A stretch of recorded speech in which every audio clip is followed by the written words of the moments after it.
আমি বেশি দিন হয়নি এই জেলায় জয়েন করেছি। আমি আপনাদের মতোই এই রাজ্যের ছেলে। আমার বাড়ি এই দক্ষিণবঙ্গে বাড়ি আমার। ইতিহাস পড়ার সুবাদে ও বিভিন্ন সময়ে যখন স্কুলে পড়াশুনো করতাম, কলেজে পড়াশুনো করতাম, বই পড়ার শখ ছিল।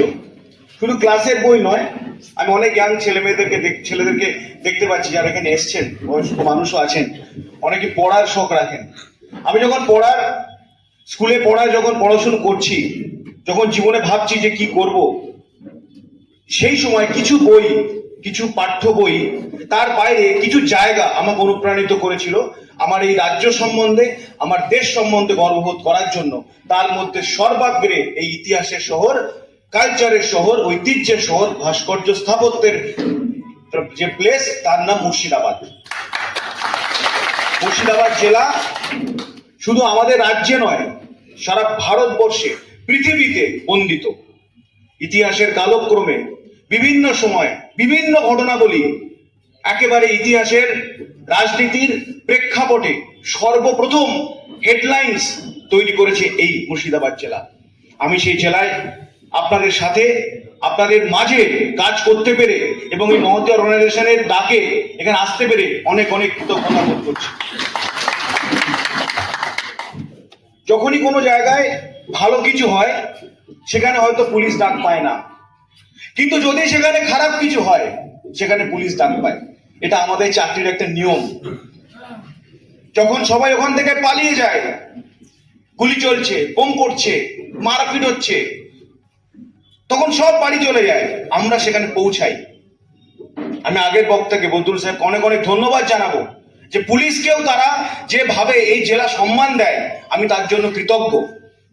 কিছু সোশ্যাল মিডিয়াতে দেখবেন কিছু মানুষ কিছু বক্তব্য রাখে, কিছু বলার চেষ্টা করে, সমাজকে বিভক্ত করার চেষ্টা করে, কিন্তু মনে রাখবেন বিদ্রোহী কবি নজরুল ইসলাম কি বলে গেছেন, আমি গাই সাম্যের গান, মানুষের উপরে কিছু নাই, মানব ধর্ম মানুষ। ওনার যে কবিতা ছিল, সেই বিখ্যাত কবিতায় উনি বলেছেন সব থেকে বড় ধর্ম হচ্ছে মানব ধর্ম। যে কোনো ধর্মের যে কোনো নির্যাস আপনি বার করুন, দেখবেন সেখানে সবই একই কথা বলে। এবং এই জেলা সমগ্র রাজ্য তথা ভারতবর্ষের রাজনীতির পীঠস্থান।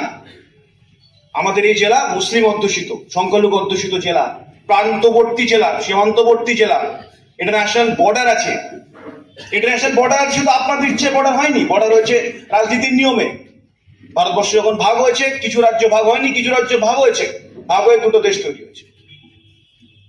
তো তার যে ইতিহাস, তা তো আমরা চেঞ্জ করতে পারবো না, কিন্তু আমরা চেঞ্জ করতে কি পারবো, আমাদের বর্তমান কার্যক্রম এবং ভবিষ্যৎ।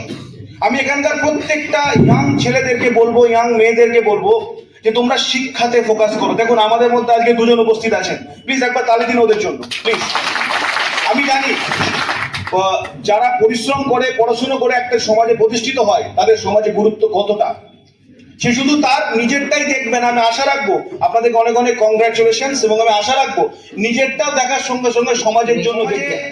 বিভিন্ন রকম মানুষ, বিভিন্ন রকম মেন্টালিটি থাকে, তারা কিন্তু 1%, লেস দেন 1%। আজকে যদি মুর্শিদাবাদে 70 লাখ লোক হয়, আমি বলবো 70 জন মানে ভুলভাল কাজ করে না, তার নিচে। কিন্তু আজকাল সোশ্যাল মিডিয়ার যে দাপট হয়েছে, আমি আশা রাখবো আপনাদের কাছে, আপনাদের মধ্য দিয়ে, আমার মিডিয়া বন্ধু আছে মধ্য দিয়ে, আপনাদের সংগঠনের মধ্য দিয়ে যখন এরকম কিছু পাবেন, সবসময় আমাকে যোগাযোগ করুন, লোকাল থানায় ইনফর্ম করুন, এবং আমাদের সাইবার যে পুলিশ স্টেশন আছে সেখানে যোগাযোগ করুন। ছোট্ট একটা হোয়াটসঅ্যাপে বা ইমেলে আপনাদের সমাজের যারা নেতৃত্বস্থানীয় তাদেরকে দিলে, বা গণ্যমান্য ব্যক্তি বা থানাতে দিলে, আমরা কিন্তু আর বিহিত করবো। আমি আশা রাখি আপনাদের সামনে পবিত্র রমজান মাস, সারা পৃথিবী জুড়ে এটা বন্দনা করা হয়, এবং সেই পবিত্র রমজান মাসে আপনারা খুব ভালোভাবে, শান্তিপূর্ণভাবে সবাইকে সঙ্গে নিয়ে, পরিবারের সঙ্গে আপনারা খুব ভালোভাবে আপনাদের ধর্ম পালন করুন। আপনারা খুব সুখে শান্তিতে কাটান এই পবিত্র রমজান মাসে। দোয়া করুন যে আমাদের রাজ্য, আমাদের জেলা যেন সবার থেকে সবার আগে থাকে, মুর্শিদাবাদের যে পুরনো গৌরব সেটা যেন আবার ফিরে পায়, সেই আশা আকাঙ্ক্ষা রেখে আপনাদের কাছে আরেকবার হাত জোড়ো করে প্রণাম করে বক্তব্য শেষ